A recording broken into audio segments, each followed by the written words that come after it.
Okay, right. It is 7 o'clock. Good evening, ladies and gentlemen. I would like to welcome all members of the public, councillors, parish representatives and officers to the Planning Committee. This meeting is being streamed live and is capable of repeated viewing. If you are seated in the public area of the council chamber, it is likely that your image will be captured by the recording cameras and result in your image becoming part of the broadcast. This may infringe your human rights, and if you wish to avoid this, you should leave the public seating area of the council chamber and move to the upper public gallery. If members are for any reason not present for the whole debate on an item, you should consider and seek advice as necessary on whether it should be appropriate for you to vote on that item. Could I ask everyone to note the fire safety instruction that on hearing the alarm you should leave the building by the nearest marked exit and congregate at the assembly point in the car park. Also, please switch all electronic devices being used to silent. My name is Councillor Philip Minor and I am the Chair. On my left is the Vice Chair, Councillor Martin Cuthbert. Members of the Planning Committee sit on the front row of benches and only those councillors who are members of the Planning Committee are entitled to vote. For clarity, as we go through the agenda this evening, members of the committee will be permitted to speak for up to 5 minutes on each item. Any other members and parish councillors will be permitted a maximum of 3 minutes to speak with permission from the Chair. May I remind members to declare any pecuniary or non-pecuniary interests and the nature of the interest at the beginning of an agenda item, and that on declaring a pecuniary interest you are required to leave the meeting when that item of business is considered. There should be no interaction from the public areas at any time during the meeting. Members of the public invited to speak on tonight's applications will only be permitted to speak for 3 minutes if they have indicated to do so in advance as a representative or an applicant agent or on specific applications. Requests to speak should have been received by the clerk by yesterday at 4 o'clock. In the event of a disturbance, such as calling out from the public area during the meeting, a request from the Chair to be quiet will be given, but if the problem persists, any persons interrupting the meeting will be asked to leave. If necessary, the meeting will be adjourned to allow this to take place. So, the first item on the agenda is apologies for absence. Just to say, we seem to be we seem to be missing Councillor Marsh on our list of membership, which is just an omission on the front cover. Yeah.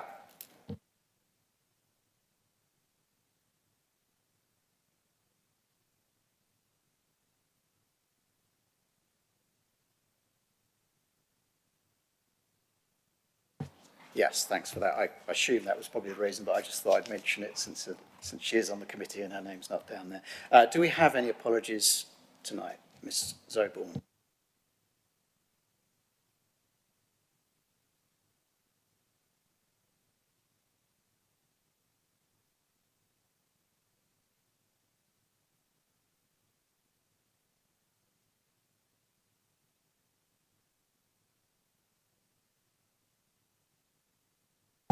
Thank you. Right, so next we have the minutes of the Planning Committee, which was held earlier this month. Was it March 15th? Yeah, 15th. Feels like it was longer ago than that. Are these minutes agreed? Agreed. Agreed? Yes. Right.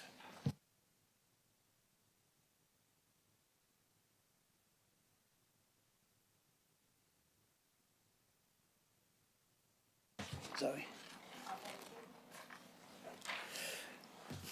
Right. Item 3 is declarations of interest. Do we have any declarations to be made this evening? I happened to noticing in the report of the November 2023 debate on the outline application, I noticed that I declared an interest in the sense that I'm a member of the Essex Wildlife Trust, and a couple of other members mentioned that. So given that we are essentially talking about the same application, another aspect of it, there isn't a specific thing in the relevant part of the agenda about the Essex Wildlife Trust, but I will mention it tonight. So does anybody else want to?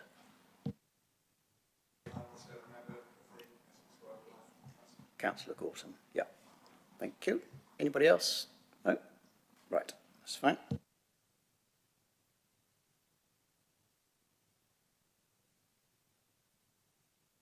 So, we move on to planning applications and matters. The committee will now determine the planning applications and matters before it. Before we begin, may I just remind those members of the public who will be addressing the committee on planning applications tonight that your speech should be no longer than 3 minutes in duration and should relate purely to planning matters. When your name is called, will you please make your way to the chair provided, and when you have completed your speech, the committee will debate the application and reach a decision. So, the main business tonight is item 4, which is the entire land east of the A128, south of the A127, Tilbury Road, West Horndon, Essex. We have already discussed the outline application. There's more than half a page of description, which I'm not proposing to work all my way through. What we are talking about here tonight is obviously to do with conditions and to do with section 106 in relation to that application. The application number is 21/01525/out, and the case officer is Emma Doyle. Ms. Doyle. Thank you, Chair. So this first slide gives some context in terms of the location of the site.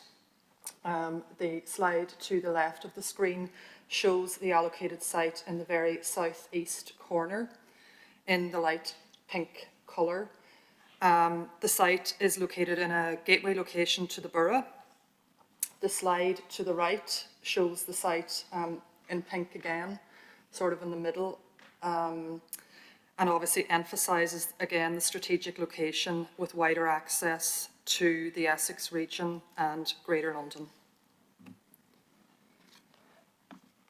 Moving on, we've got the application number and a shortened description of the proposed development, which gives a synopsis of the built form proposed at this site.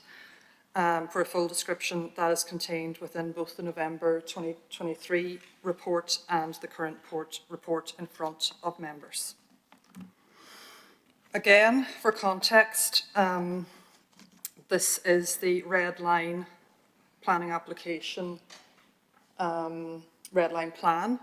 The site itself is 225 hectares. To the west, we've got the A128. To the north, the A127. To the east, we've got the boundary with Basildon, and to the south, we've got the railway line with the C2C connections provided there.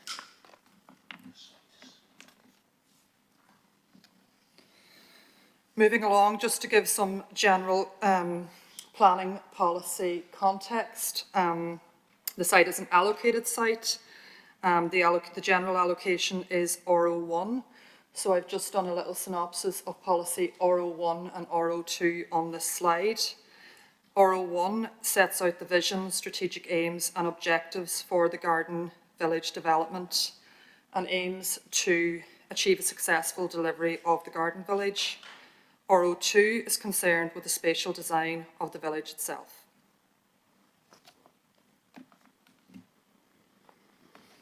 Again, this is shown for context, the illustrative master plan, and this provides the overarching and enduring principles, including the spatial configuration of land uses across the village, and the final spec of details for the development will be included in reserved matter submissions and will be required to remain within any approved site parameters.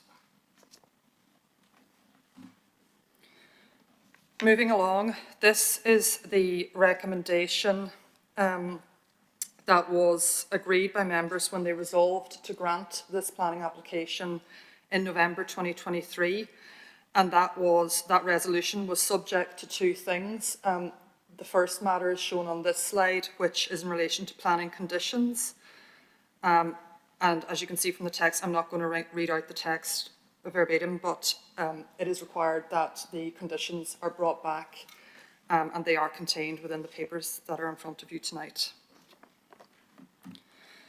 Similarly, this is part 2 of the resolution from November 2023, and as stated, the report in front of you tonight contains the detail of the Section 106 obligations.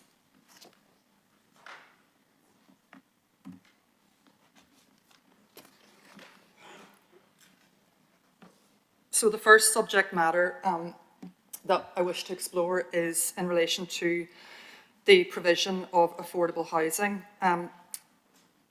It was clear from the November 2023 that viability is a difficult matter on this site and is, of course, a material planning consideration. I'm not going to read all the bullet points on this, but again, just to emphasise that the paragraphs in Chapter 7 of the 2023 report set out that there was and is a viability gap in terms of the ability of the development to deliver a policy compliant 35% provision of affordable housing and deliver the mitigation works necessary. To provide the mitigation necessary, including the schools, healthcare, highway works, for example, the affordable housing provision has been determined to be 30% on this site. However, officers have managed in negotiations to include 2 viability reviews to enable the affordable housing provision to increase to 35% if the viability situation improves.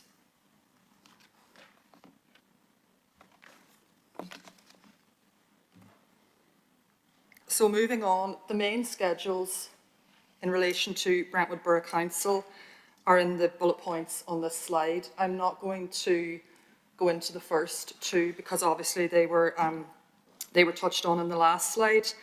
But the other remaining bullet points are in relation to Gypsy and Traveller provision.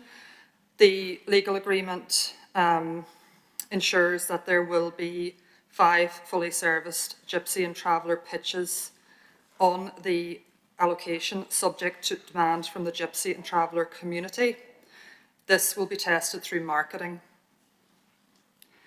In terms of the self-build, it is going to be a requirement that the council approve a self-build scheme for each residential phase to deliver a 5% policy compliant self-build provision. Then we move on to community facilities. There are a significant amount of community facilities proposed within the scheme and delivered within the Section 106 agreement. These include a cricket ground, including 9 wickets, a football hub, including 2 pitches, one being 3G, community sports hub as part of the secondary school, allotments and community gardens, etc. In terms of governance and stewardship, this was considered an important element of the Section 106, and it is to ensure the establishment of a community management trust that will ensure the long-term stewardship and legacy arrangements associated with the site. Officers have managed to negotiate and fund the establishment of the Community Management Trust and ensure suitable accommodation is provided for this trust.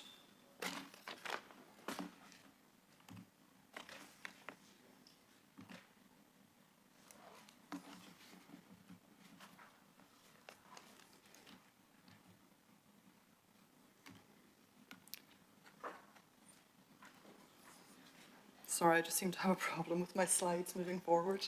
I'm on the floor then. Thank you.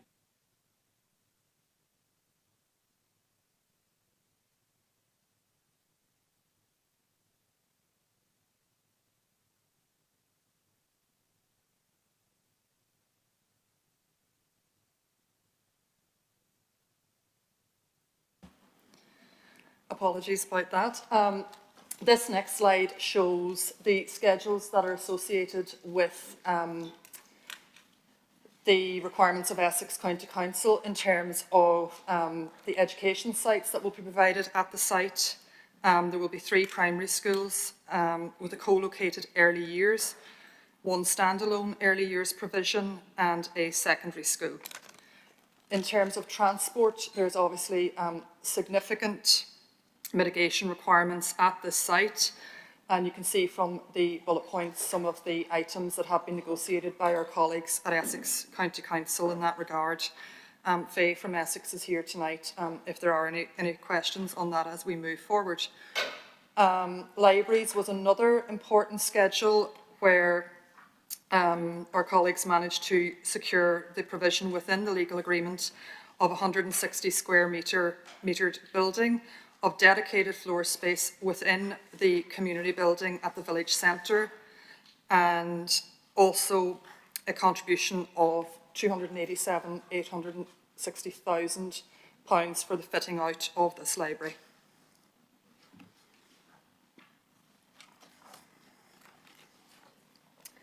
This slide is in relation to the transport requirements for public realm improvements along Station Road.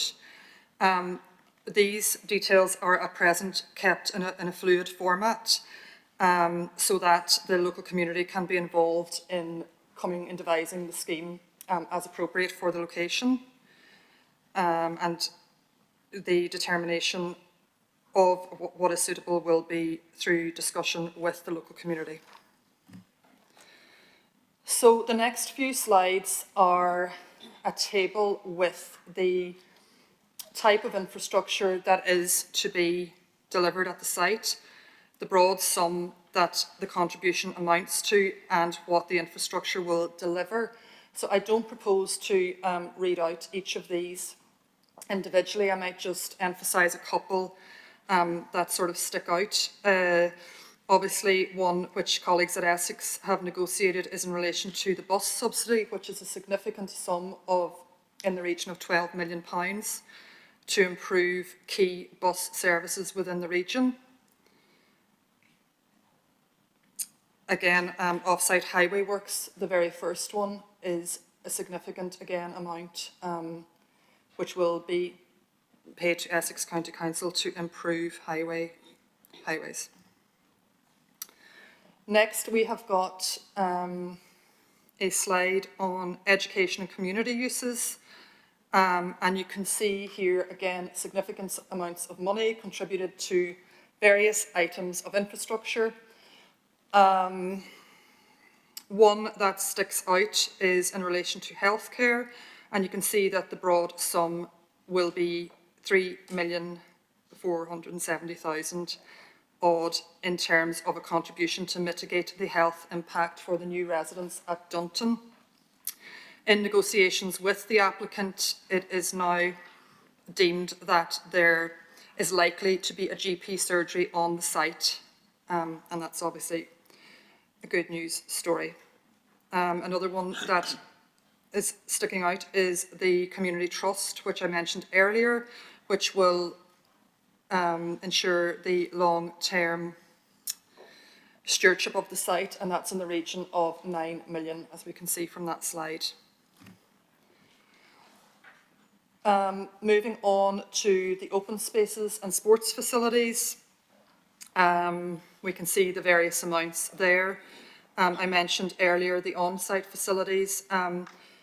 There's also contribution for off-site facilities towards Hartwood Golf Course, the amount 124,000, and below that off-site sports facilities of 1.2, in the region of 1.2 million, which will contribute to sports facilities within Brentwood Borough.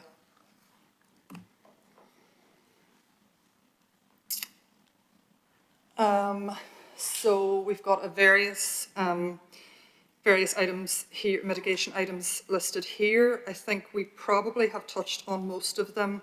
I mentioned the library earlier, and the Gypsy and Traveller provision, which was mentioned in terms of the 5 sites, and the cost of that is deemed to be broad sum 586,000. Employment strategy, which we'll go into later, the contribution to that is 271,000, which is likely to be payable to Essex County Council to manage that.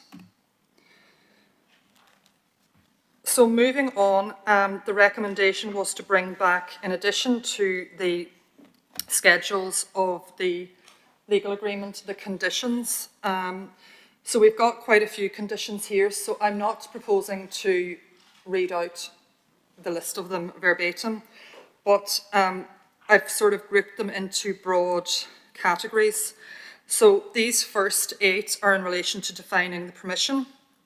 These seek to ensure that the conditions will ensure that the development is in general accordance with what is required, and they will seek to define the permission in terms of limitations on, for example, housing numbers, quantum of floor space, compliance with the framework master plan document, the design and access statement, environmental statement and supplementary environmental statement.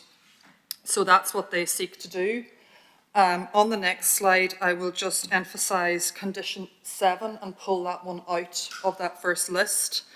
So this one was written into the list given the concerns of local residents as detailed in the planning report, and it was considered that this extra condition would be appropriate given those local concerns.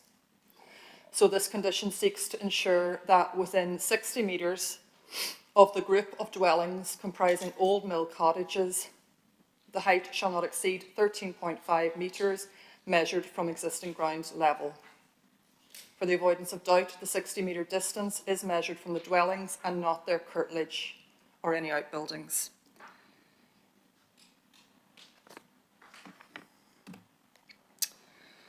The next group of conditions are in relation to, as you can see from the green headings, phasing of the scheme, enabling and infrastructure works and construction period. The phasing conditions, of which there are 2, identify the intended phasing of the development together with the delivery of required facilities such as major infrastructure, such as the schools, community buildings, mobility hub and play areas. So that's obviously critical to the success of the scheme. The enabling, given the quantum of built form on the site proposed, there are 2 in relation to enabling works, requirement to submit details in advance and have approved by the local planning authority, both enabling and advanced infrastructure works. And then the construction period, there are 2 conditions listed here, and again in the next couple of slides I have pulled those ones out to emphasise some detail on them, which I think may be of interest.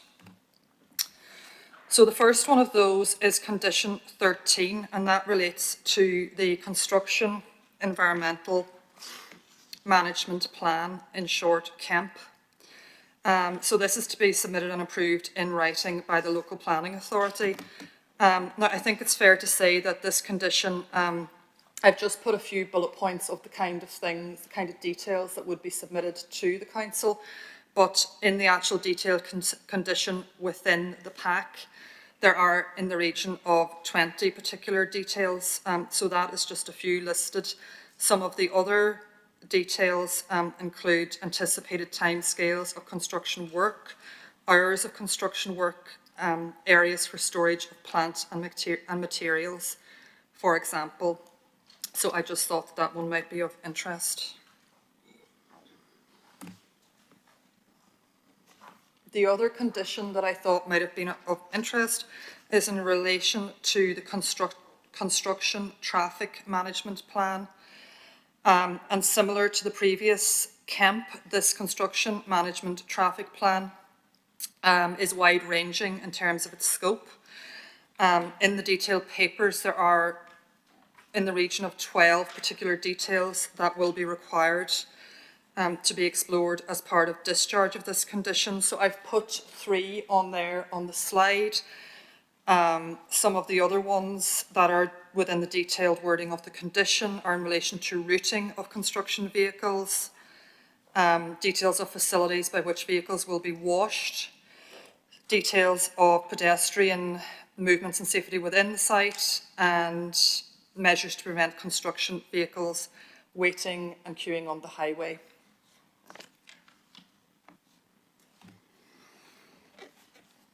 So the next group of conditions are in relation to the local economy.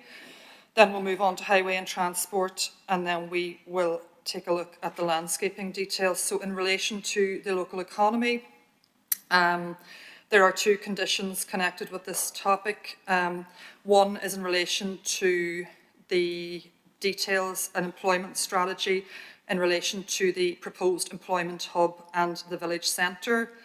And prior to submission of the reserved matters application, details in that will be submitted and approved by the local planning authority. The next one is in relation to employment and skills, with details to be submitted to ensure that initiatives are provided in relation to skills and employment. In relation to highways and transport, these have been recommended by our colleagues at the local highway authority in Essex. There's obviously quite a few detailed there, I think, in the region of 14 conditions. They are primarily in relation to off-site works, upgrades of public rights of way, footways and cycleway improvements, site accesses, and again, also the enhancement to Station Road public realm, which I discussed earlier in the presentation. So we will be working closely with colleagues at Essex to consider those in due course. The next one is landscaping, and that condition is in relation to details to be submitted of location, species and size of plants and trees, hard and soft surfacing materials, and a scheme for the management of the approved details, and that's just a summary of the condition.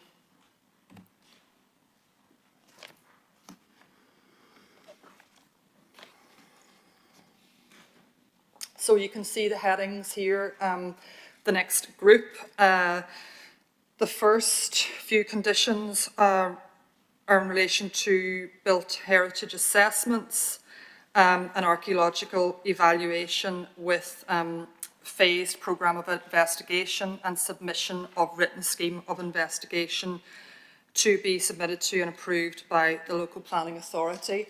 Further details are obviously contained within the papers, so I don't propose to go into it here. So we will move on next to sustainability, carbon reduction and renewable energy. We've got a few conditions here again, which seek to ensure that prior to commencement of development, a detailed energy strategy and sustainability statement is submitted.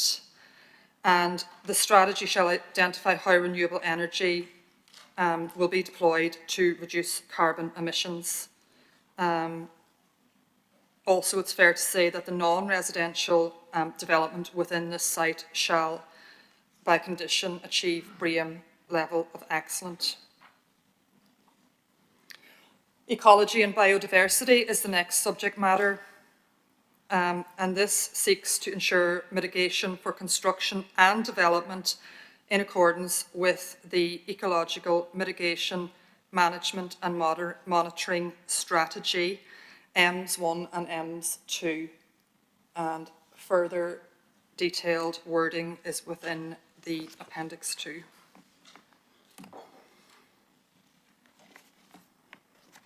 We can see the three headings here: agriculture, land contamination, and flood and water management.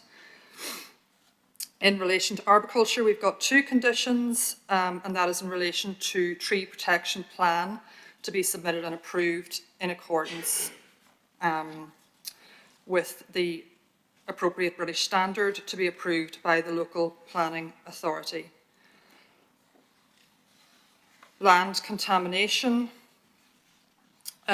We have two conditions grouped here in relation to submission and approval of an earthwork and soil strategy and mitigation strategy for contamination, including intrusive investigation, and the condition details that if there is contamination identified, that remediation will be prepared and submitted to the local planning authority for approval. Flood and water management, we've got three conditions in relation to detailed surface water drainage and the maintenance and management arrangements.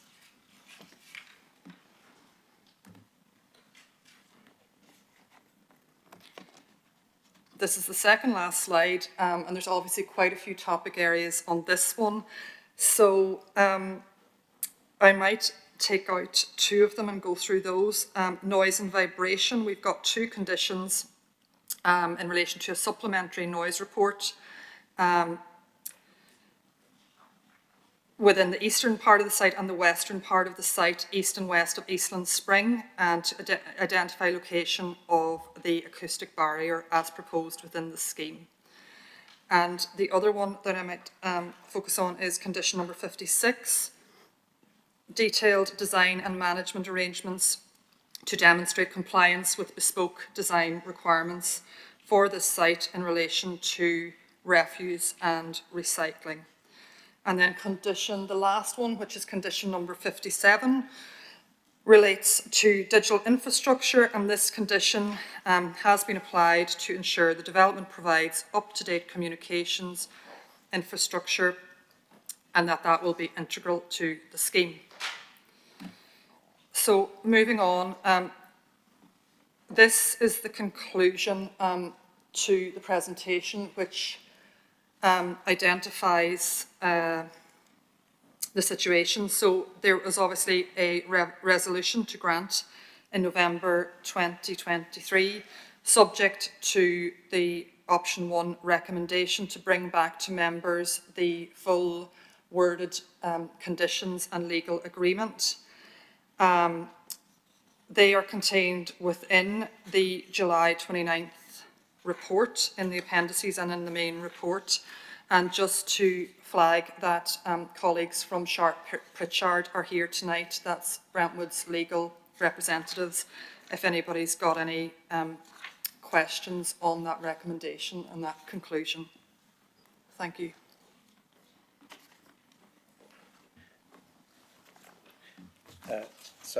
Ms Lee, would you like to? Thank you, Chair. Just to conclude the Planning Officer's presentation, just to explain and hopefully assist the committee that the scope of this report and its recommendations are probably slightly different to your normal when you are determining a planning application per se. Here, as the Planning Officer has set out, that decision, that firm decision of the Council to grant the outline consent subject to the Section 106 and the planning conditions was taken and made in November 23. So this report is giving you the detail of all of those, and obviously there's a long list of conditions, a long list of details for the planning obligations and the terms of that Section 106 that are set out in the report before you today.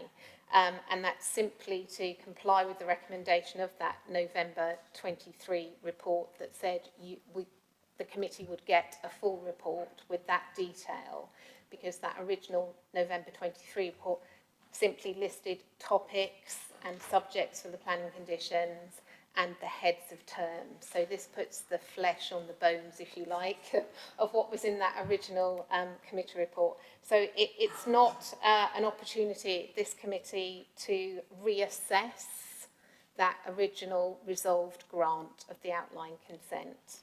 And I hope that's helpful just to set that out clearly at the start. Thank you, Chair.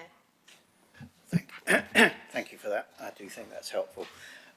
Right, so we now have several people to speak. The first person to speak is Ms D Middleton.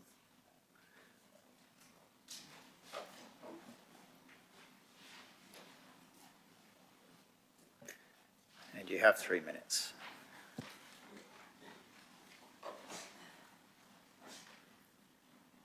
Thank you. We were first approached by CEG in 2016. At that point, the proposed plan showed a school adjacent to our dwellings, with the playing fields running behind our gardens extending up to the current boundary.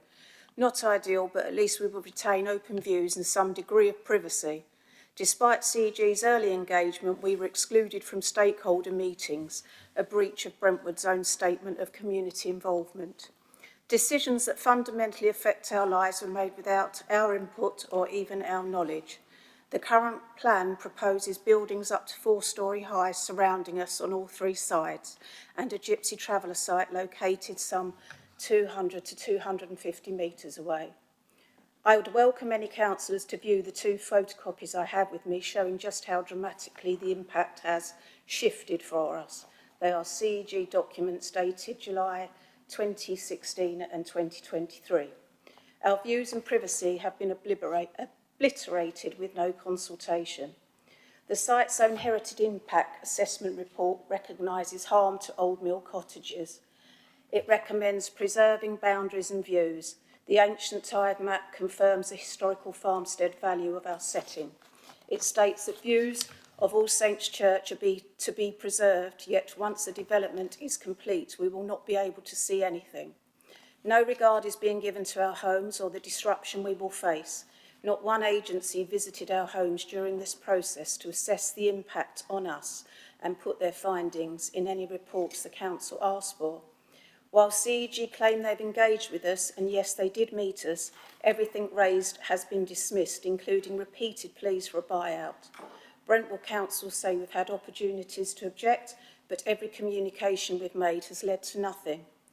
A single minor concession, a 2-metre height reduction, still leaves us facing 13.5 metre high buildings just 60 metres from our homes.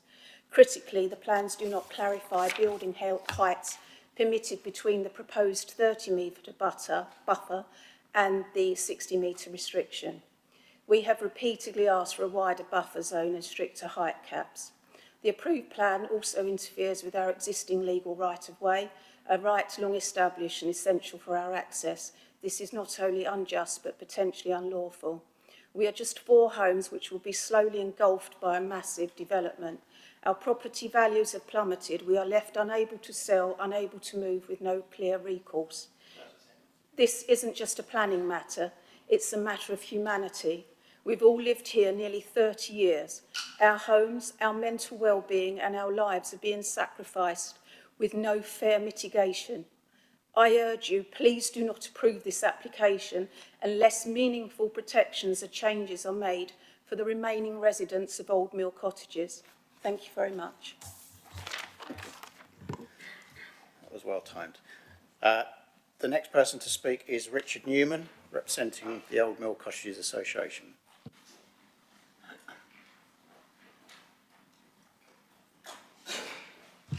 Good evening, Chairman, Councillors, ladies and gentlemen. Thank you for giving me the opportunity to speak here tonight. The owners of Old Mill Cottages had until recently all resided there for more than 25 years, showing how much we all like the semi-rural location. The cottages themselves date back over 300 years.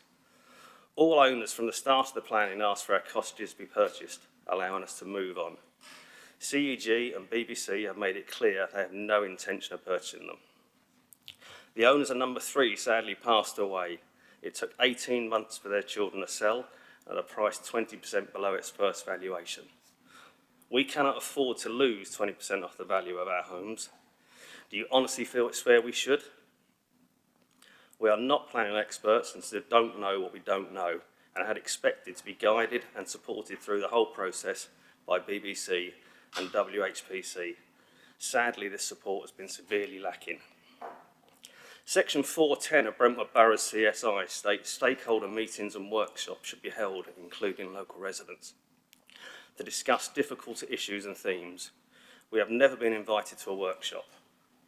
We cannot understand why it is deemed reasonable and fair to surround our cottages on all 3 sides with the densest dwellings with a wholly inadequate buffer of 30 metres. We also don't understand why the traveller site needs to be in our corner of the development and why we didn't have representation and meetings to discuss its location. The development site is massive, our plot in scale is tiny. Surely you agree we should be given better protection. Tonight we ask you to reject the plans and ask they be resubmitted with following 3 additions. 1, the buffer zone around our cottages be on all sides increased to in excess of 50 metres from our boundary. The Heritage Report states 30 metres is insufficient. The current proposal allows for dwellings immediately around us up to 13.5 metres. This should be changed to up to 9 in line with our cottages. The proposed traveller site to be moved to one of the other corners of the development where it will have no impact on existing residents or their property value. Mr. Chairman, thank you for your response to our email back in March in which you state, and I quote, It has always surprised me that whilst the DHGV site has relatively few close neighbours, we were not hearing immediate neighbours making the points that they wanted and needed to at planning meetings. It now becomes clearer to me this has a lot to do with communication problems, which is obviously very much not the way things should be. I can only apologise that your voices have not been heard thus far. I can assure you that personally I very much want and need to hear from now on. Unquote. We don't oppose the development anymore. We're resigned to the fact it's going to happen. We just want to be treated fairly and retain some of our outlook. Chairman and committee members, hopefully you have now heard from us, and we ask you to support us in getting some minor amends made to the development that will have a massive impact on us and our livelihood, or alternatively, encourage them to purchase our properties for a fair price. Thank you. Thank you. That was also pretty good timing. Right, we now have Charlotte Robinson speak from CEG.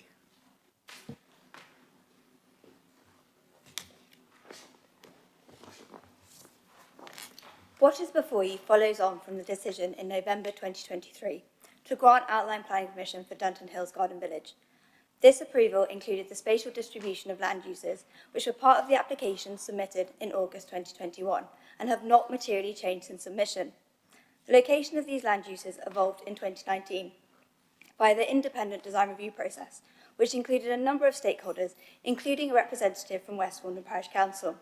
The locations are consistent with the master plan framework and the council's approved supplementary planning document, which itself was prepared through a co-design approach during 2020 and involved formal consultation in May 2021. Since the last committee meeting, extensive negotiations have occurred with a range of stakeholders about the content of the planning obligations and conditions. I do not need to go through them because the officer's report has comprehensively addressed them, and they generally accord with the list of conditions and obligations identified in the 2023 report. In addition to the package of financial contributions and direct delivery of infrastructure, 30% of homes would be affordable and 5% would be self-build. Because the affordable housing provision is 30%, CEG and the landowners have agreed to 2 viability reviews, which may increase this provision up to 35% as the development proceeds. Although an upper bookend was previously established for mitigation, CEG and the landowners have agreed to increase the upper bookend from 143 to 147 million to ensure the required infrastructure is delivered. This increase reflects the further costs primarily related to bus services, early years education and library provision. The Parish Council concerns of the previous meeting focused on the impacts of the proposals on the residents of West Horndon, especially traffic and healthcare. The mitigation package includes an improved junction to the railway station, funding for improvements to the station itself, and traffic calming along Station Road within the village to be designed in consultation with the community. This approach was discussed at a meeting with the Parish Council, Essex County Council and Brentwood Borough Council. A new healthcare facility is proposed to be delivered on-site and let at a discounted market rent to the NHS. This new facility will take the pressure off the existing surgery in West Horndon. Numerous meetings have been held with the owners of the cottages over the years. I accept there are strong feelings by the owners of Old Mill Cottages. However, I wish to reassure you that CEG and the landowners have listened to their concerns and, for example, have agreed to an additional condition which limits the height of new homes to 2.5 to 3 stories within 60 metres of the cottages. For reference, the Gypsy and Traveller site is a minimum of 200 metres away, with intervening open space and new housing proposed. The process of consultation and engagement with all stakeholders, including the owners of the cottages, remains ongoing and will continue throughout the Reserve Matters process and other approvals. I hope the committee can support the resolution this evening, which will enable the planning obligation to be finalised so that permission can be issued. Thank you. Thank you for that. Right, the next speaker we have is Gary Marchant from West Horndon Parish Council. Councillor Marchant. Thank you, Chair. Good evening. Consultation. Consultation is a big thing. It appears that proper consultation with West Horndon Parish Council has not always been to the fore. Although it's been mentioned this evening, West Horndon Parish Council was present at the meeting in November 23. It was only after, later, that it was realised that changes had been made, occurred, and we weren't fully made aware of it. We That said, West Horndon Parish Council wants to help make Dunton Hills Garden Village as successful as possible. However, in order to achieve that, we ask that all statutory consultees, of which West Horndon Parish Council is one, to be consulted, involved with and notified of developments which impact on the residents of West Horndon and especially residents in Old Mill Cottages. And that is to say, consulted before decisions are made and not after. Most of our concerns relate to the local community, namely infrastructure, transport, including rail, NHS. Infrastructure. In order to mitigate noise and pollution, especially around Old Mill Cottages, and not to exacerbate the traffic on the A128, which is already running close to capacity, could construction traffic, which will be meaningful daily for many years, be directed on an alternative route to the A127 at the north end of the site? It is difficult to see how Station Road can be upgraded for cycling, especially in the village itself. There are pinch points by Morrison's store and the station access. Also, one drawing I've seen shows a new pedestrian crossing between the station access and the railway pub, which gives more concerns regarding safety than being without it. Transport. It is not clear how West Horndon Station will be affected by the recent change of ownership from C2C to being nationalised on the 20th of July. NHS. I also want to mention that conditions 21, 22 and 30, which affects the village presently, no consultation was made with West Horndon Parish Council concerning those conditions. NHS, the devil is in the detail. There's already concern about what NHS facilities will actually be provided, and West Horndon already suffers from inadequate facilities. As I understand it, the matter is still under discussion, and we saw it on one of the slides. There is a possibility of working close with West Horndon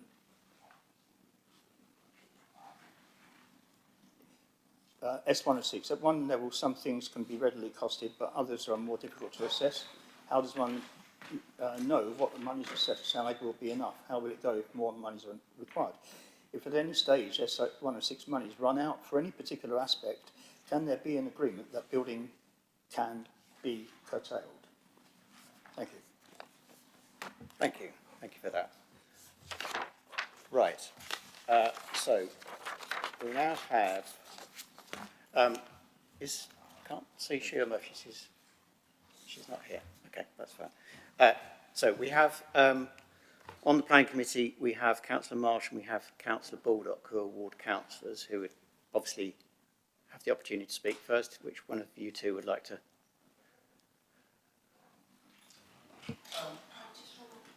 Oh, sorry.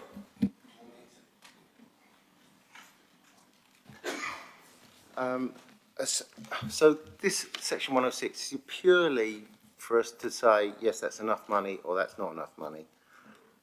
If that is the case, as I understand it, is it also a case of us saying, well, we don't want the money for that, but we do want the money for that instead? Or is that too complicated? Is it possible at any stage that we are able to be consulted on what height of buildings are put where, or is that all delegated, as it seems it must be? On the cycle lanes, I understand it's like, well, here's the sum of money that the developer are coming up with, but clearly if there is it purely that here's that money and it gets you as much cycle lane as it can get you? Because if we hit a bottleneck like outside Morrison's, as was just mentioned, well, it doesn't happen. So you end up with 3/4 of a cycle lane, you know, albeit 3/4 of gold-plated cycle lane, but it stops before it is final. Those are just questions, really. That's it, really. Thank you, Councillor Baldock. Councillor Marsh.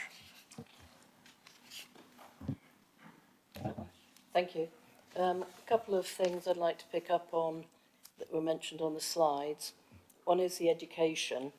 Now, obviously, there's a lot of detail here of up to 3 primary schools, secondary school, 6th form facilities, etc., etc.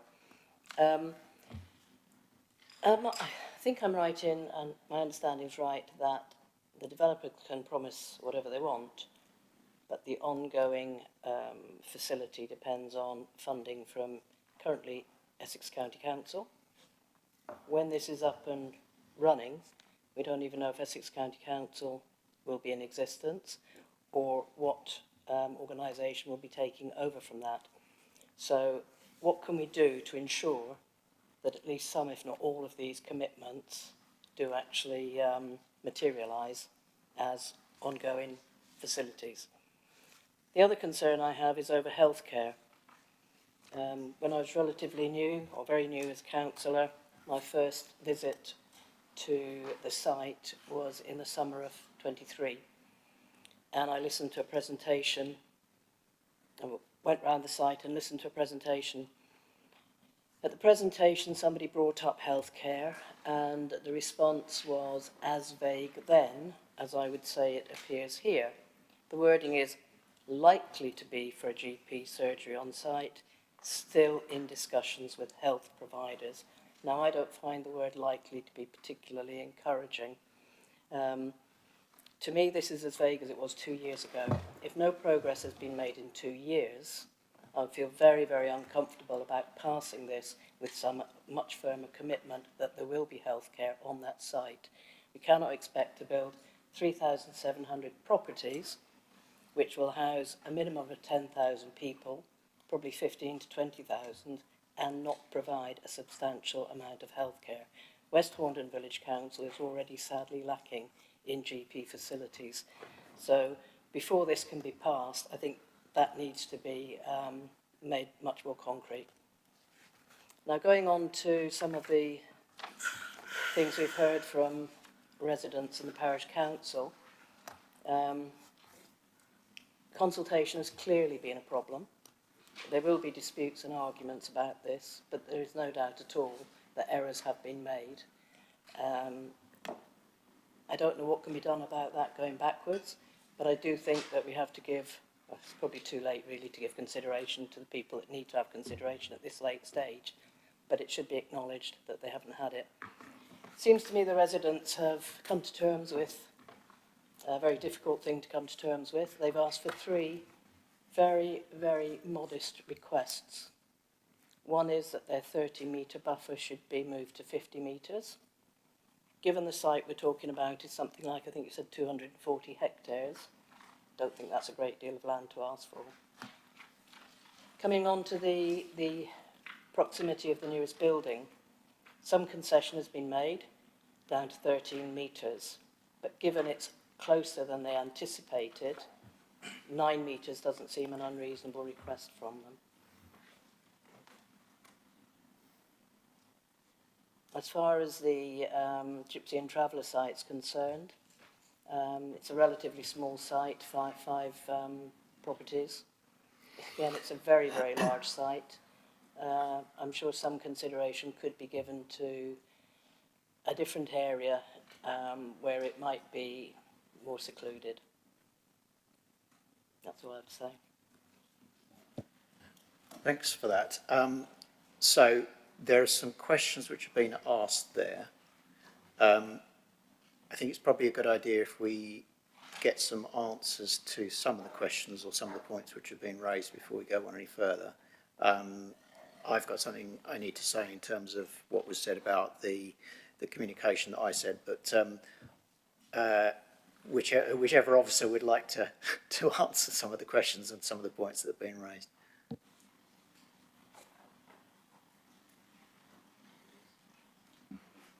Yeah, so I'll pick up as many points as I can, and then hopefully others will chip in on others that I have missed.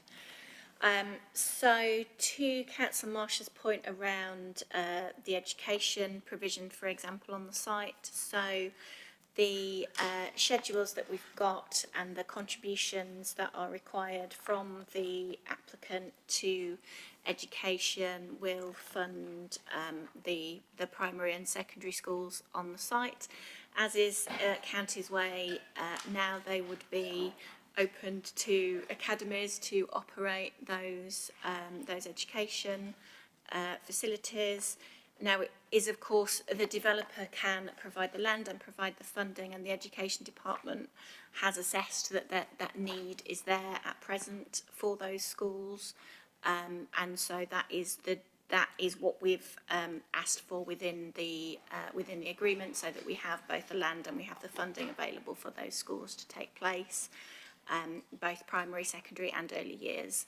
The primary and early years are to meet the needs of the development. The secondary meets the needs of the development and also meets the needs of some surrounding areas as well. What there also is provision for in the agreement is in the early stages prior to those schools being open, there is also contributions towards school buses, so that some of those early people who move onto the site before the schools are open have got funded places to ensure that they can get to their nearest schools by bus as well. In terms of the health provision on the site, so as the agreement is worded, the first option is for the NHS to take the building on the site, so that will be part of the neighbourhood centre, and that a building will be available for them to operate from, and that is the primary option within the agreement. But if there is a sort of, if the NHS ICB decide that they would wish to take a contribution because they want to build something elsewhere, then that is a sort of secondary flexibility option within the agreement. But the primary option is for them to operate from the site that will be provided within the development. So the heights of the buildings, so the height of the buildings set overall on the site was set via the work that has been done on the master plan framework, which also includes details of sort of density and other things. So there is a condition, as you know, which restricts that further within the 60 metres of the properties. That is for members to discuss, so that is something that you could potentially look at if you chose to. So that has come down to 13.5 metres within 60 metres of those cottages, rather than 16 metres, which is the maximum across the entire site. But the reserve matters applications would deal with the exact detail of what heights would be made up across the site, but again in line with the master plan framework, which talks about densities. So there are areas of the site which are more dense than others, and so likely to have taller buildings than others, but the maximum across the site is that 16 metres. The site of the Gypsy and Traveller site, so that is in accordance with the master plan on the garden community. That was approved by the Policy, Resources and Economic Development Committee of Brentwood Council on the 8th of February 2023.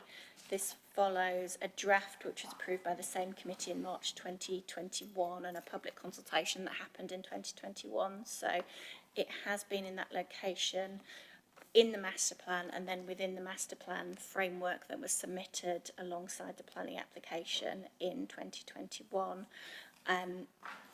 Because that is a spatial element of the design that is not subject to conditions in section 106 that you have before you today. The detail of the management and availability of the Gypsy and Traveller pictures that's part of one of the schedules, but not the location of the Gypsy and Traveller pictures. I think I've covered most, but on highways, I think, did Faye want to pick up on the query around those conditions on highways? Hello? Can you hear me okay? Yeah, thank In terms of the question, I think this was from the parish council about curtailing building if there's not enough Section 106 monies. And I think from Councillor Baldock, the question was making sure there's enough money for the Station Road scheme in West Horndon, making sure there's enough and it just doesn't stop halfway through. I mean, all I can say in terms of the schemes that are they're not set in stone, shall we say. So the Station Road one, for example, is flexible in that it could be absolutely anything. So it's very difficult to say, yes, this amount of money is for X, Y, Z, because it you know, that sort of the scheme is going to be developed with you know, the relevant stakeholders. In terms of whether buildings can be curtailed if there's not enough Section 106, it's not something I'm aware that can be done. It sounds like a good idea. I understand where you're coming from. But at the end of the day, the Section 106 discussions that have happened, that there has to be a cut-off point in terms of how much money you can actually agree and have through the Section 106, because the developer needs to be taken into account the viability and also the sort of negotiations that are happening on all the different pots of money. So I don't know whether that answers your question, but you know, that's all I've got, I'm afraid, unless you've got some other follow-up questions on it. Ms Lee? Thank you, Chair. Yes, just to sort of set the picture in terms of the Section 106 obligations. Obviously, as identified in the November 23 report, there is a list of heads of terms of the necessary mitigation. So we're not just talking about money contributions, it's a whole list of obligations to mitigate and address the impacts of this development. Viability, however, was a material consideration in the original determination to grant. And that's not unusual for a scheme of this size and nature. It's not unusual for viability to be taken into account as a strong material consideration to be weighted in that balance when the council determined to grant the consent in November 23. So in terms of, you know, that does in one sense put an overall pot of money, but as officers have explained, for things like education, health, the highways, or that pot of money has been deemed to be satisfactory to address the mitigation required. I would definitely add that in terms of those costings, the Section 106 requires index linking of most of those contributions, because originally, if we go back to November 23, and the original viability information, obviously, you know, there's a change in cost since then. So contributions are index linked, and the viability, I would say, was a strong material consideration when the council determined, but the pots of money and the various other obligations set out in the Section 106 are, in the officer's view, clearly required and clearly satisfactory to address and mitigate the impacts of the development. Thank you for that. Does any other officer want to say anything at the moment? Okay. Right, I'm just going to say a couple of things. We've got Councillor McShane, we've got Councillor Patel, we've got Councillor Barber, so we've got you. So just to clarify a couple of things, well, just clarify one thing specifically at this point from my position. Obviously, there was a quotation from an email which I sent out, which we were given, and the heart of that quotation uses the phrase communication problems. I think it's important for me to stress the fact. I mean, I'm perfectly happy with all of the words that I used and the fact that I sent that email, but what that doesn't constitute is any kind of admission that there was a fault on the part of the council. Communication problems, I realise in retrospect it's slightly misleading. It's a phrase I use quite a lot in all sorts of different areas. It's a stock phrase from my point of view. And I think it's very important to remember, well, certainly it's very important to realise that when I use it, I'm talking about all sorts of potential problems, and there are two categories under which you could potentially have communication problems. One of them is problems with what's come out of somebody's mouth or some other means of communication, and the other is what's gone into somebody's ear and how they've taken what's been communicated. Both of those, as far as I'm concerned, constitute communication problems. The messages haven't been received. Those are communication problems. So, and I think it's striking to me that over the very long period of time that this has been discussed, the various meetings that we've attended, the briefings that we've been shown, as parish councillors, as ward councillors, as borough councillors, up to this point, there has been, to my recollection, there's been virtually no complaints about communication being flawed or limited. There have been exemplary levels of communication by the council. Other sites that have come forward as part of the local plan could only wish that they've had the kind of communication levels that this site has had. Obviously, it is the largest site, it's the biggest site, it's the most important site for the borough. That doesn't mean that, obviously, as we've heard tonight, it doesn't mean that there aren't people who are unhappy with the way this has worked. And obviously, I think we all hear that. I think one other thing that's also just worth saying at this point is that if you look back at what was agreed in November 2023, it specifically stated that as far as the Section 106 discussions are concerned, officers are delegated responsibility to negotiate the draft Section 106 with the applicants. So it was an officer-applicant discussion.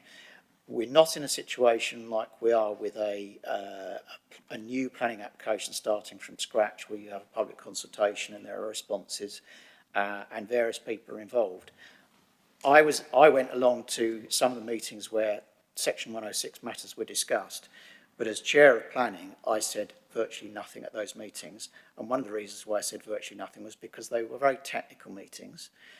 They were focused on details, and they needed to be technical because it was a case of officers who had responsibility in various areas working out how how the money that was available and what was asked for and needed could be balanced out, because for a very long time there wasn't a balance between the money that was actually available and all of the things that needed to be done under the Section 106 heading. So it is the case that obviously there were other parties that weren't attending those meetings. I'm saying what I'm saying because having attended those meetings, I wasn't able to make a significant difference in terms of the outcome of those meetings. They were not those kinds of meetings, and that was not the kind of process that was being gone through. So we've already had, obviously, as has already been stated and made very clear, we've already had the agreement that was made in November 2023, and at this point we are following up on something, another aspect of that, which was deferred at that time, and it was made clear, and it was part of the agreement that it would come back to planning committee, and that's what's going on tonight. So let's just go to Councillor McShane, who's next to speak. Yes, just a few points.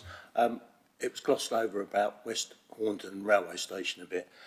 Is British Rail, or whatever they call themselves these days, are they helping to pay for some improvements there?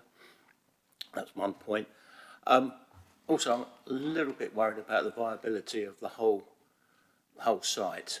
You know, how much does this put on every house there? All the 106 agreements, the infrastructure costs and everything. Is it viable in the end for the developer? Are the developers happy with all the 106 agreements?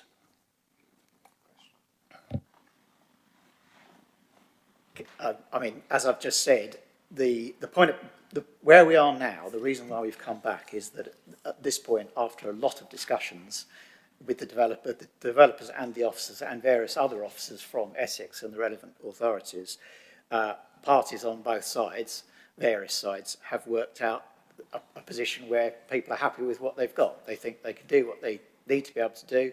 The money will work. It works as far as the developers are concerned. It works as far as the landowners are concerned. It works as far as the various relevant authorities are concerned. That's why we're here. That's why we've come back at this point. So have you got more to say, Councillor McShane? Yes, just how much does this add every house? You know, we're talking about affordable houses here, 30%. Does this make them unaffordable? Well, we still, Emma, do you want to? Yeah, so we have, so both the applicant but also ourselves have had viability consultants looking at this. So the pot of money that we talked about has been done in a way that talks about an appropriate land value but also appropriate sales values across the site. So as Councillor Minot said, the applicant is happy with this level of contribution, and that the sales values on the site will be able to accommodate those needs. Having said that, there's also viability reviews at 2 phases within the development. Those viability reviews will only up levels of affordable housing. 30% is the baseline across the whole development, and those viability reviews have the potential to take that level up to 35%, but not to take it down any further below 30%. So those viability reviews are on the basis that we consider land value prices of homes may rise over the course of the development period, which of course is probably something like 15 years. Just in terms of your question about West Horndon Station, so we have been in correspondence and had many meetings with C2C over the years, and since the announcement of Great British Rail taking on the franchise, we've met with them as well. So they both parties were fully involved in the conversations. They are aware of the project and supportive of it. They are contributing their time and their resources to support us with doing the work, but the money comes from the developer contribution. So there's £2 million within this site to those upgrades, and we're also seeking improvement. Also, we have funding from other applications as well in the area that will go towards improvements at West Horndon Station. Just to say they should be paying a fair bit, because obviously it's extra passengers for them, extra money, isn't it? I think I need you on the negotiating table next time. Have you finished, Councillor McShane? Right, thank you. Councillor Patel. Well, thank you, Chair. The overall site area was just mentioned, 225 hectares, and the application approved was up to 3,700 dwellings, which is on page 9. But if we can go back to slide number 7 quickly, please. I just have a quick question for you.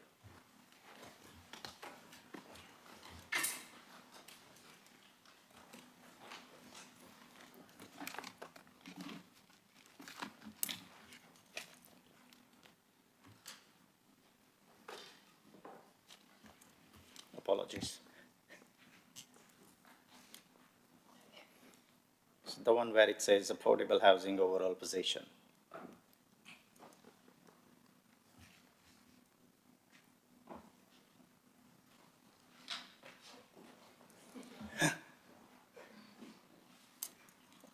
Number 7. It says affordable housing overall position. That's the one, yeah. So now, if we look at on this one, the actual approval is up to 3,700. Now, if we add phase 1, 2, and 3, that comes to 4,800. Now, that's 1,100 more, which is 30% more than what actually approved. So, why is this mismatch here? And is there any explanation on this one, please? I think the point there is that they're not cumulative, that they're cumulative numbers, you're not adding the numbers together.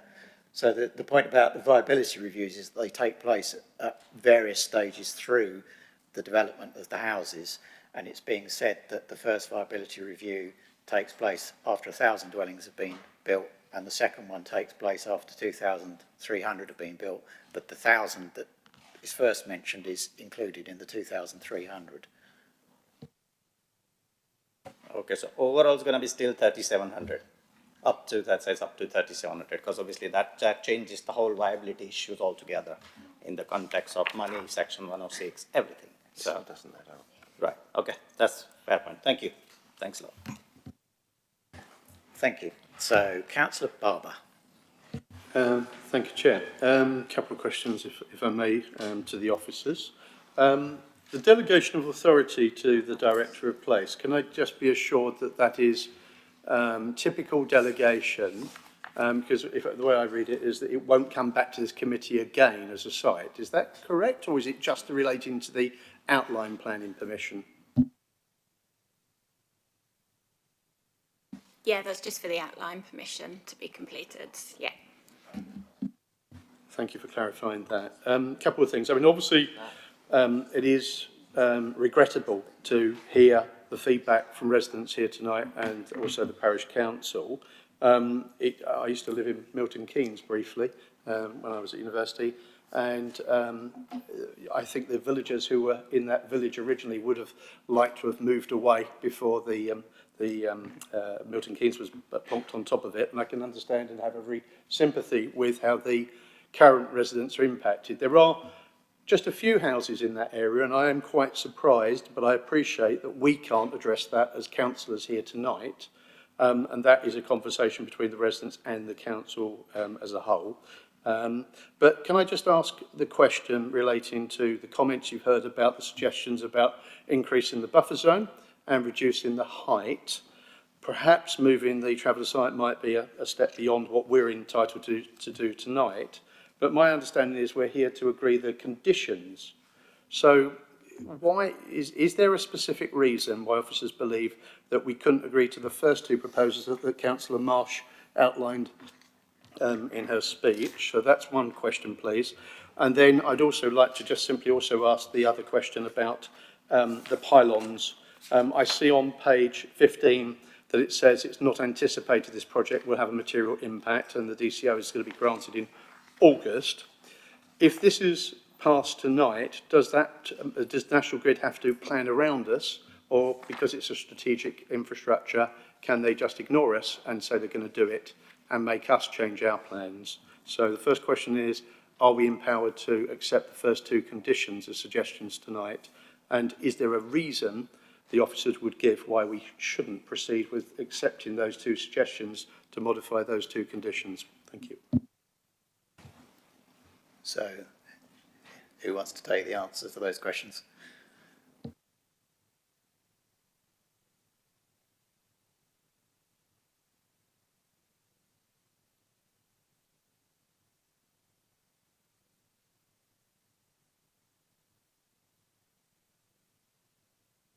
Do you want to divide them up between you? Is that?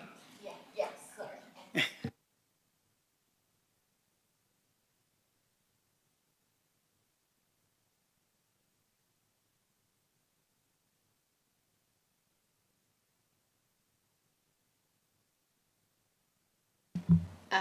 Thank you, Chair.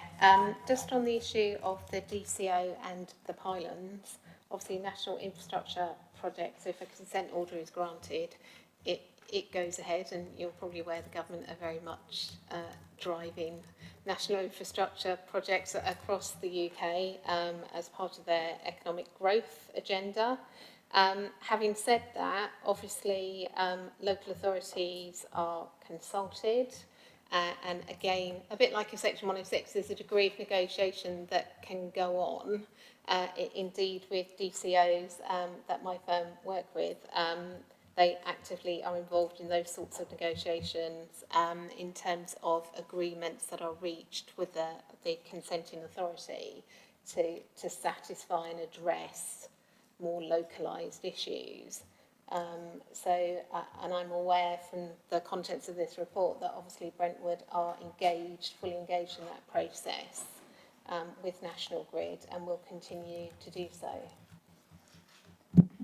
So the route of the pylons originally as proposed went straight through the site, but that was amended following our representation. So now it sits on the edge of the site. So actually it doesn't impact on the built development. We may look at the reserve matters if it is approved in terms of, again, building heights and things in the vicinity. But the main thing that we will look at is if both projects are to go ahead, how we manage the construction of both sets of projects on the same site and making sure that the impact to local residents is minimised in terms of National Grid accessing new infrastructure across the site. But yeah, we have and continue to make representations to that project and will be represented through the DCO process as it goes forward, with particular reference to this site as well as other areas of the borough. In terms of your point around the conditions, so it is within the scope of this committee decision to vary the conditions that we have proposed. I would say those conditions have been imposed, have been suggested following a year or so's worth of work on the site across a range of specialisms, but it is within the scope of your decision making to alter those conditions should you see it appropriate. Sorry, do you have any schematics you can show us of the detail around the cottages, so that we can make an informed decision whether we should vary and improve those conditions for residents, and see what the impact would be on the actual application in front of us?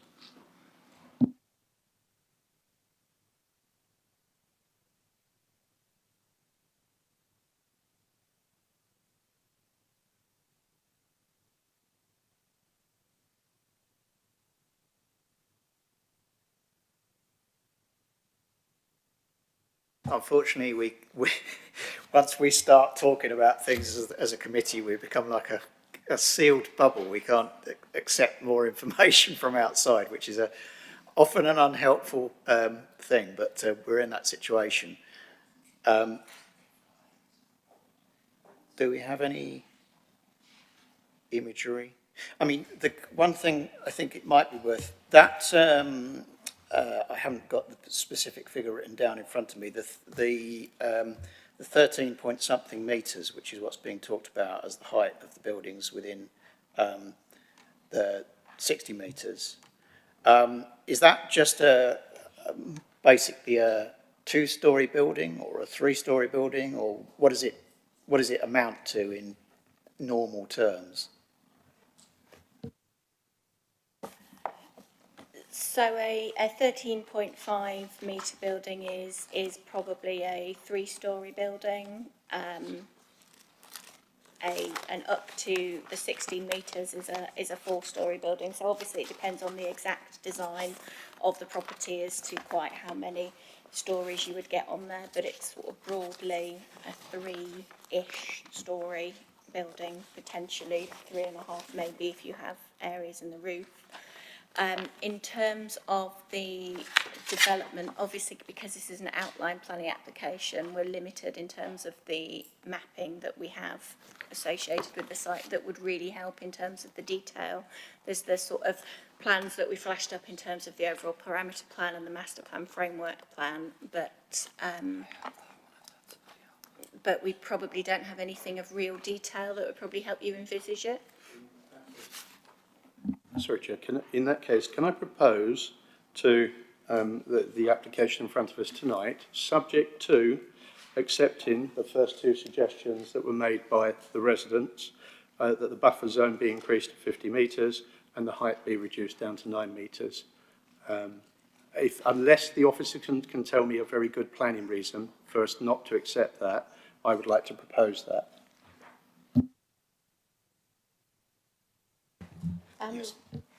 Thank you, Chair. I'm just quickly trying to go through the list of the 57 conditions. On the hoof here, just in terms, if there are conditions that deal with subsequent design issues, is it a case that the officers could impose something worded along the lines of ensuring that detrimental impacts or minimising impacts to those residential cottages, some words along those lines that then would allow those clearly mean those matters were taken into consideration when those aspects of design are looked at. It's just a suggestion, and really for the planning officers to comment further.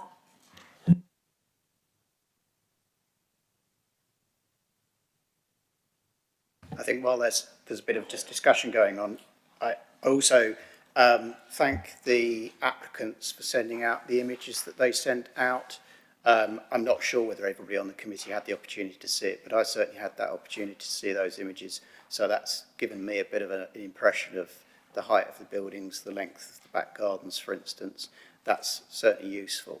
I mean, just to go back to what I have already said in terms of the email that I sent, I genuinely meant what I said in that it was a pity that when we discussed this back in 2023, we didn't have the representations from the immediate neighbours that we've now had, because obviously that was the moment when we really could have taken some of those sorts of specific things on board. But I think it's welcome that we're hearing there may be possibilities in terms of conditions. Do we have a... Councillor Barber?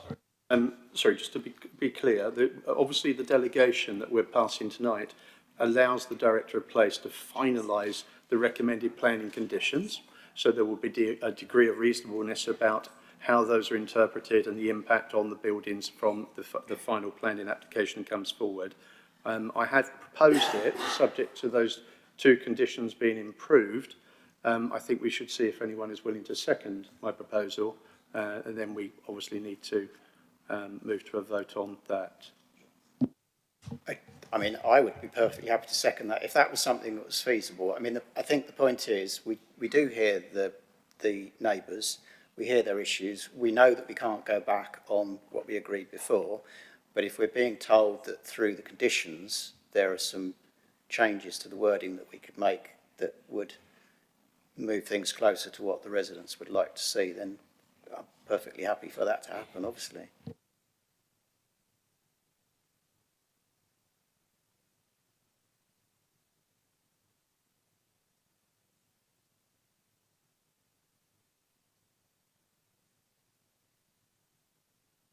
Sorry, I didn't realise you were waiting for me, sorry.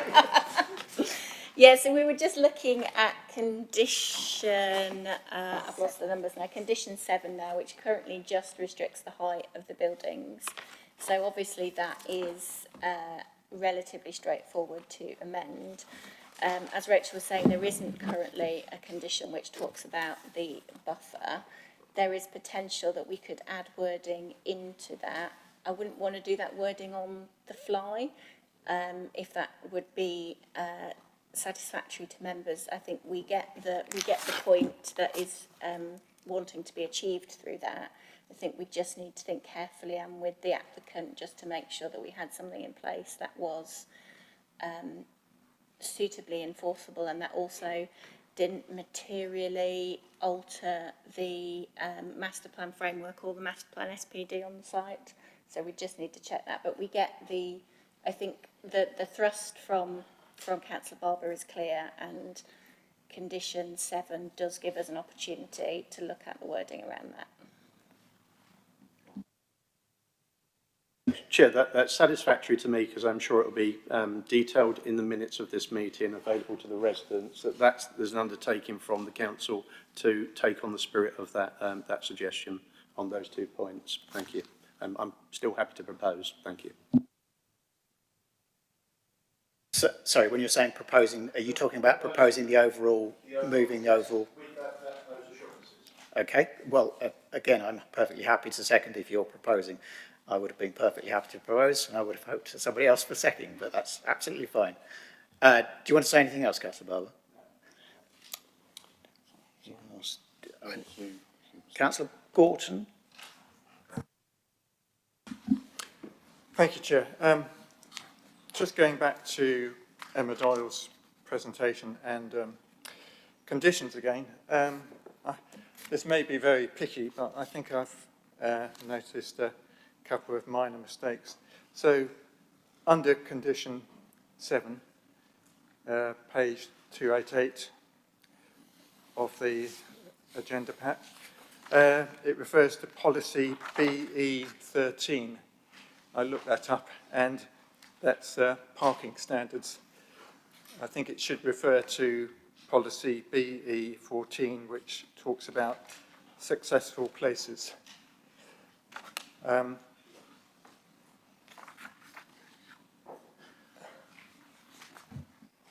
Yes, I think I strongly, it was mentioned in the group room. I think it's probably the case that that's, was there something else, Councillor Gordon? Yes, there was. The next one's a bit more complicated, but similar. So, let me find it, sorry.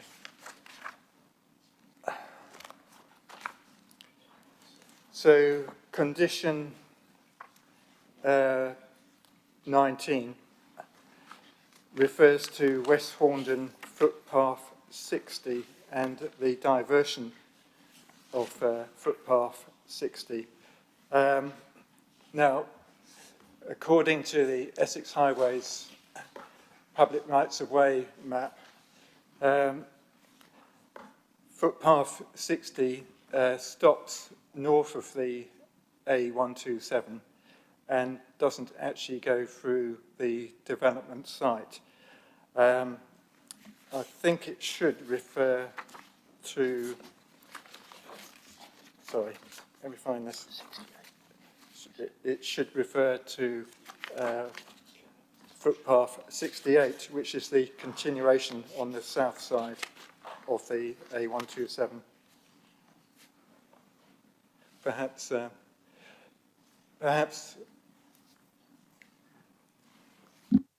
Yeah, if I need to answer, yeah, that's correct. It should be 68, you're right. Thank you.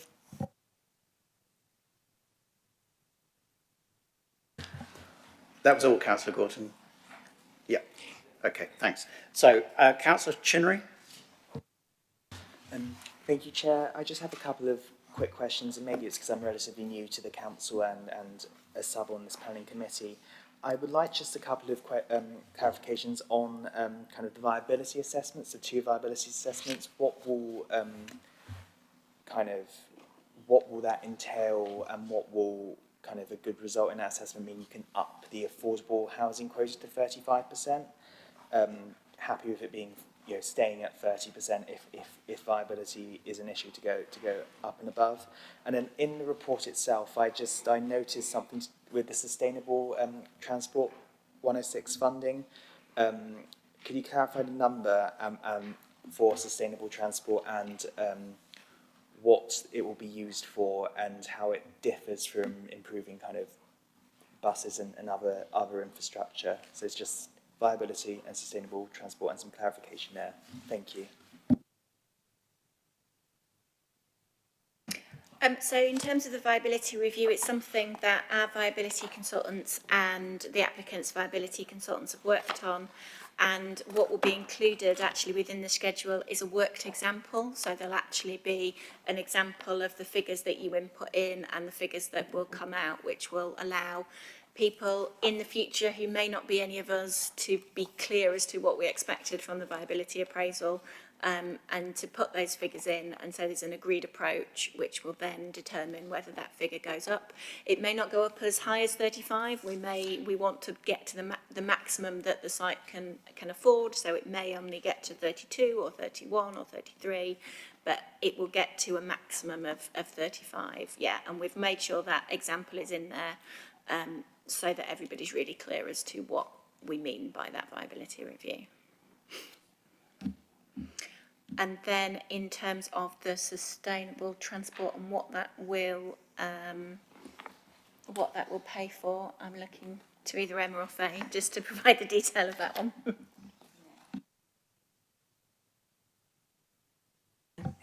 Can I just clarify, are we talking about Appendix 4, the contribution summary table that you got the... It was in the presentation. Oh, in the presentation, 23 or some thousand.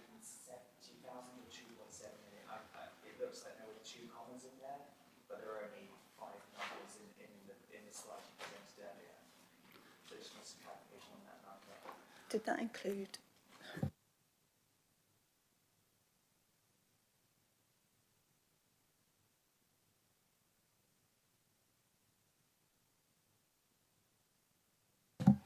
some of the figures on the slideshow grouped together, various amounts in Appendix 4. That is in the back of tonight's report, so that's maybe where the anomaly arises. Now I would need to, I can go back and check what that amount was if you want, and we can take a look. But there are various, there are various amounts here attributed to sustainable transport mitigation. There's a sustainable transport hub. There's the travel planning for individuals. There's the sustainable transport flexible fund, and then there's all the bus stuff, etc. So there's quite a lot.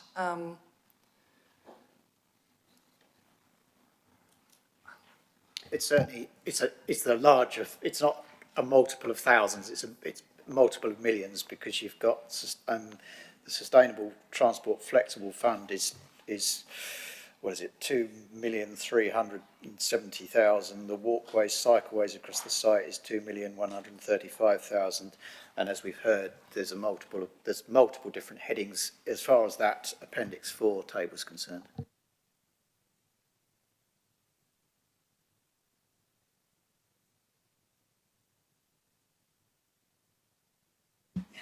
Is this the slide that you're referring to, Councillor? Yeah, so the Sustainable Transport Fund, I just want a clarification of that number, and then if it is the higher number, as we've talked about, what that would entail. So is it missing a digit in there?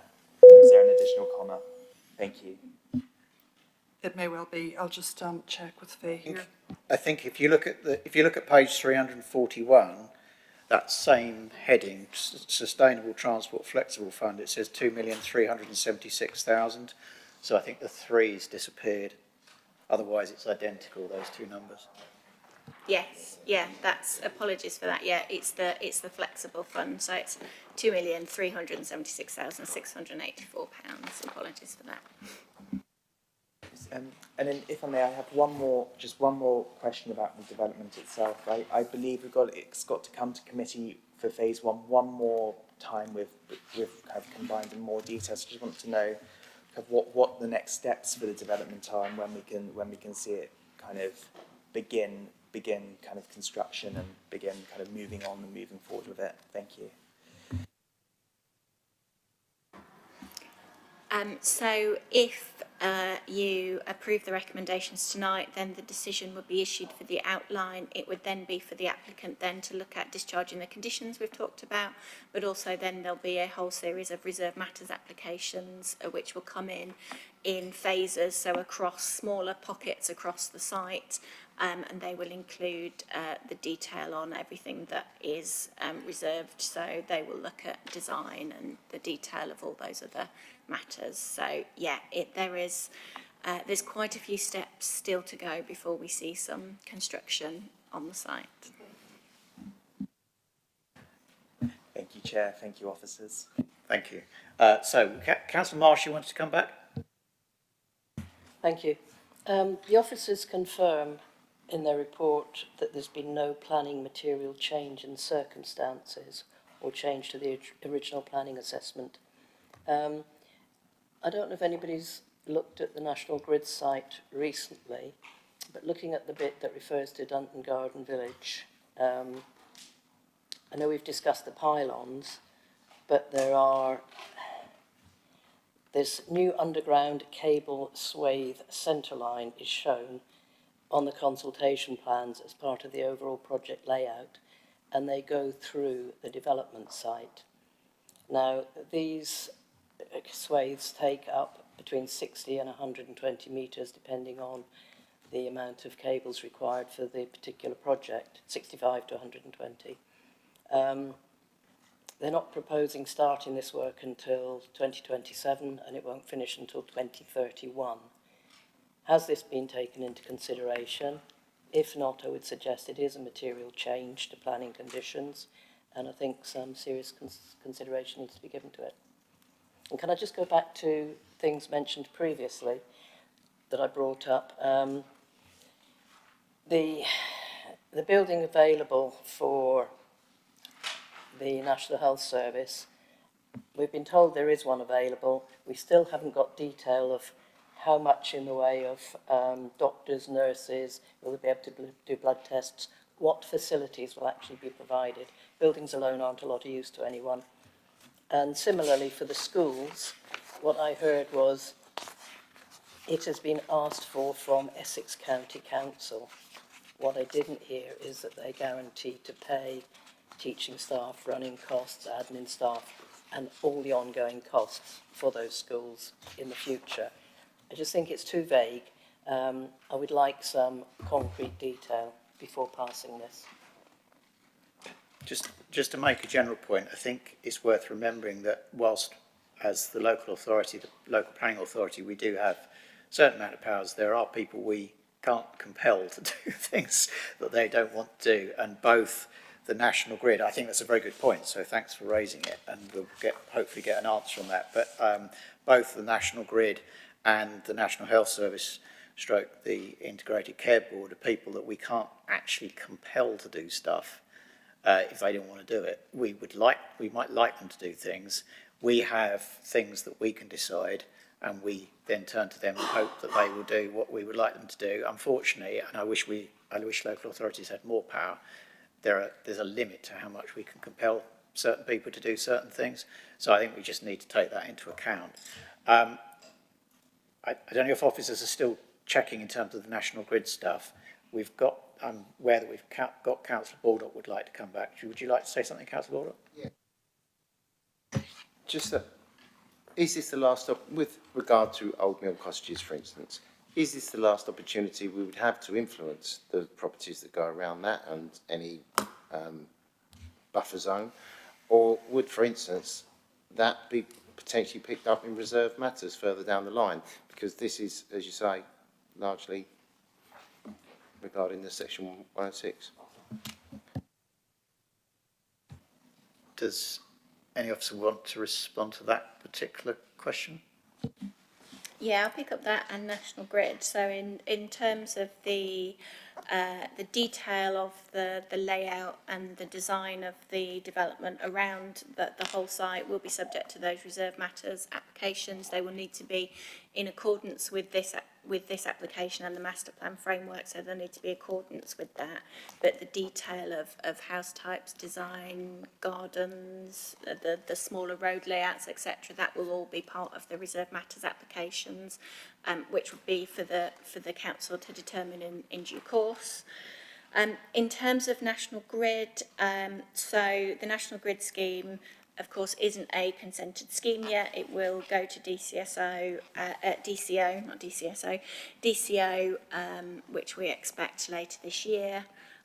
So there isn't a final approved scheme as yet, but as you said, it's more about the construction periods really. So Dunton is probably a 15-year construction period, so it will be about making sure that the construction of Dunton and the construction of any National Grid projects across the site are aligned, and it will give us an opportunity to consider anything again through those sort of reserve matters applications if we need to, if the DCO is approved in due course. So we're comfortable from a legal perspective that we don't believe there's been any material changes, and so that's why we brought the report back to you today.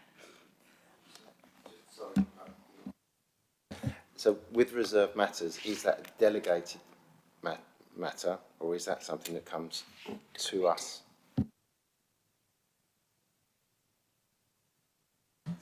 Reserve matters are normally delegated to officers, but there can always be exceptions, so there's nothing to preclude it coming back to a committee. Yes. Sorry, just coming back on... Rachel was just going to come back. Sorry, sorry. I was just going to hopefully assist the committee on the healthcare building, because I've got the Section 106 drafting on my screen in front of me. There's a requirement for consultation with the ICB, the NHS, in terms of the reserve matters or planning application that subsequently comes in for the building. A lot of absolute requirements for, you know, even down to the location within the site has to be agreed with the ICB, and there's a proposed specification for the healthcare building which has to comply with, and I'll read it, Health Building Note 1101, Facilities for Primary and Community Services 2013, as published by the Department of Health, or the equivalent successor publication, unless otherwise agreed in writing by the council. So I hope that gives you comfort. The ICB, the NHS, will be fully engaged, and the spec of the building and the size of the building and its location will all have to be agreed as a suitable facility for the ICB's use. It's not the building I'm concerned about, it's the people that work in it and what services they provide.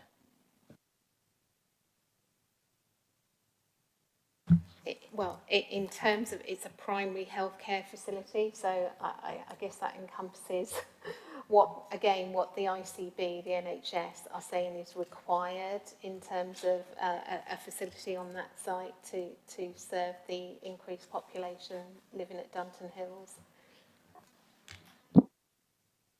Councillor Mayo, do you want to come in? Hopefully this will be helpful, especially to Councillor Marsh, because he raises a good point about education provision. The money in here is for the construction of the schools. Okay, it's not for the ongoing running of the schools, just to clarify that, because they're, over the last 15 years, everything's been moved into the central government pot. So these will be academies, I'm assuming. I think Emma tried to explain this.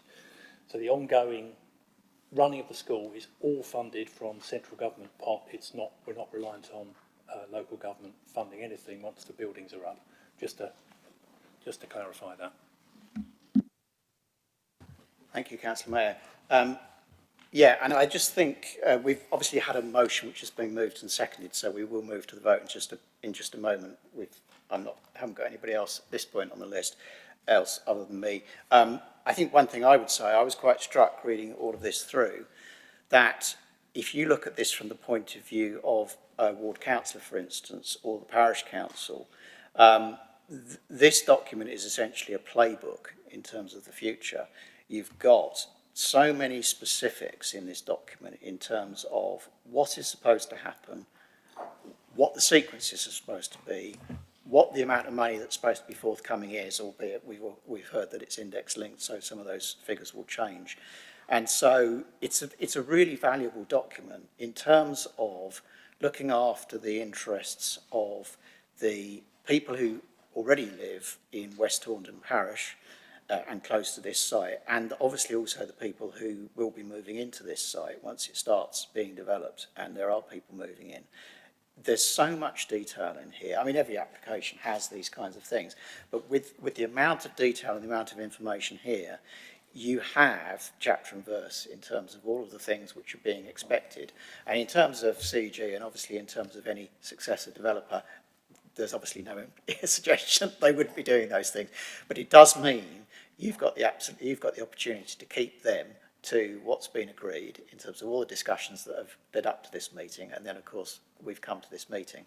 So it's a really useful document, and I think you can see it as a real positive in those terms. And I think we can also see a positive in that the suggestions that have been made tonight, we can move closer to what the neighbours were hoping for in terms of the potential impact on them. So I think that's a real positive. Is there anybody else who'd like to speak? As I say, we have got a motion which has been moved and seconded. Not seeing anybody else who's indicating. Does any officer want to say anything more before we go to vote? No? Okay, right. I think we go to a vote. Thank you, Chair. Would members please indicate for or against the motion when their name is called? Councillor Baldock. Can I just clarify, this is the motion to amend the It's the recommendation plus the changes that we're hoping for in terms of, yeah. Councillor Baldock. Councillor Barber. Councillor Chinnery. Councillor M. Cuthbert. Councillor N. Cuthbert. Councillor Gorton. Councillor Haigh. Councillor Marsh. Councillor Mayo. Councillor Minot. Councillor Naylor. Councillor Patel. Councillor McShane. Thank you. That's 11 for, 1 against and 1 abstention. The motion is carried. Thank you very much for that. So, I haven't heard about any urgent business. There are no items of urgent business. We can all have our summer holidays, at least some of us can have our summer holidays. I'm sure there are people who've got lots more work to do, but thanks for everybody. Thanks for that.